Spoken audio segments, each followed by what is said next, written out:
नमस्कार दोस्तों, आप सभी का स्वागत है। आज हम पढ़ेंगे हाइड्रोकार्बन के बारे में। तो सबसे पहले हाइड्रोकार्बन किसे कहते हैं? वे सभी यौगिक जो कार्बन यानी कि ऐसे यौगिक जो कार्बन व हाइड्रोजन से मिलकर बने होते हैं, उन्हें हाइड्रोकार्बन कहते हैं। यानी कि जितने भी यौगिक कार्बन और हाइड्रोजन से बने होते हैं उन्हें हाइड्रोकार्बन कहते हैं। यानी कि इनके पास क्या होगा, एक तो कार्बन होगा और दूसरा क्या होगा, हाइड्रोजन होगा।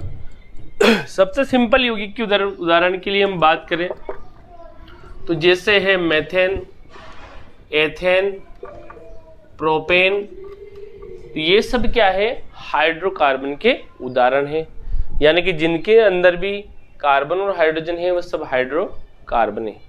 अब ये जो हाइड्रोकार्बन जो होते हैं, सबसे पहले आपको कार्बन जो है वो उसका परमाणु क्रमांक 6 है। उसके पहले वाले कोश में 2 इलेक्ट्रॉन, दूसरे वाले में 4। तो कार्बन की जो संयोजकता होती है वो उसके बाह्यतम कोश में उपस्थित इलेक्ट्रॉन्स को कहते हैं। यानी कि इसकी संयोजकता जो होती है 4 होती है। और हाइड्रोजन पहले नंबर पे आता है, तो इसकी जो संयोजकता जो है हाइड्रोजन की वो होती है 1।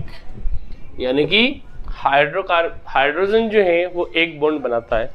अब हम हाइड्रोकार्बन का जो सिंपल उदाहरण है मेथेन, इसकी स्ट्रक्चर देखते हैं। तो इसमें कार्बन की संयोजकता 4 है, 1 2 3 4, और इसमें सभी के साथ क्या है, एक एक हाइड्रोजन जुड़ा हुआ है। अब यहाँ ये जो बॉन्ड बन रहा है ये क्या कहलाता है, सहसंयोजक बॉन्ड। यानी कि सहसंयोजक बॉन्ड किसे कहते हैं, 2 इलेक्ट्रॉनों की आपस में साझेदारी के फलस्वरूप बनने वाला बॉन्ड क्या कहलाता है, सहसंयोजक बॉन्ड। जैसे हाइड्रोजन जो है दोनों के मध्य H2 गैस बनती है तो वो इस तरह से बॉन्ड होता है। ऑक्सीजन के बीच 2 सहसंयोजक बॉन्ड होता है। ऑक्सीजन के पास टोटल बाह्यतम कोश में 6 इलेक्ट्रॉन, 2 तो ये 2 4 2 6, और इसके पास भी वही। तो इस तरह से ये भी सहसंयोजक बॉन्ड बनाता है। नाइट्रोजन की बात करें तो नाइट्रोजन के अंदर त्रिबंधित है, बाह्यतम कोश में 5 इलेक्ट्रॉन, तो 3 तो ये 2 ये, तो इस तरह से इसमें भी। तो टोटल जो बात करें तो सहसंयोजक बंध 2 अलग अलग परमाणु के मध्य इलेक्ट्रॉनों की आपस में साझेदारी के फलस्वरूप बनने वाला बॉन्ड क्या कहलाता है, सहसंयोजक बॉन्ड। और जो हाइड्रोकार्बन होते हैं वो आपस में सहसंयोजक बॉन्ड का निर्माण करते हैं। अब हम हाइड्रोकार्बन्स की बात करते हैं तो ये कैसे होते हैं, किस प्रकार के होते हैं। तो कुछ हाइड्रोकार्बन्स ऐसे होते हैं जो डबल बॉन्डेड होते हैं, ट्रिपल बॉन्डेड होते हैं, और कुछ हाइड्रोकार्बन एकल बॉन्डेड होते हैं। तो हम हाइड्रोकार्बन को 2 भागों में बांट लेते हैं। सबसे पहले कहते हैं अपन संतृप्त हाइड्रोकार्बन, यानी कि ऐसे हाइड्रोकार्बन संतृप्त हाइड्रोकार्बन, और दूसरा है असंतृप्त हाइड्रोकार्बन। तो संतृप्त हाइड्रोकार्बन क्या है, एकल बंधित, यानी कि इनमें जो बॉन्ड होते हैं कार्बन कार्बन के मध्य एक ही होता है।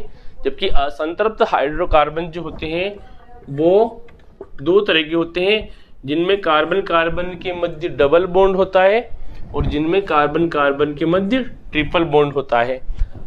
अब जो इन्हें हम एल्केन भी कहते हैं। यानी कि संतृप्त हाइड्रोकार्बन वाले को हम क्या कहते हैं, एल्केन कहते हैं।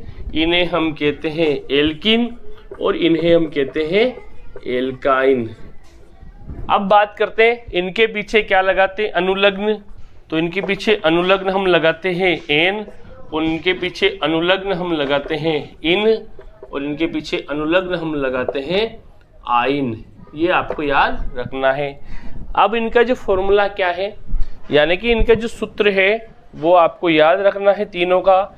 इसका सूत्र है CnH2n+2। यहाँ n क्या है, यहाँ n जो है वो कार्बन की संख्या है, ये याद रखना। n क्या है, यहाँ पे कार्बन की संख्या है। तो एल्केन का फॉर्मूला क्या हुआ, एल्केन का फॉर्मूला हुआ CnH2n+2।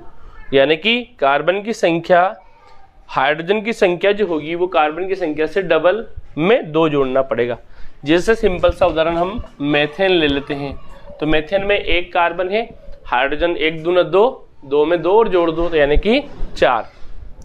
इनका जो फॉर्मूला है यानी कि एल्किन का फॉर्मूला है CnH2n होता है, यानी कि हाइड्रोजन की संख्या कार्बन की संख्या से डबल। तीसरा जो है इसका फॉर्मूला होता है CnH2n-2।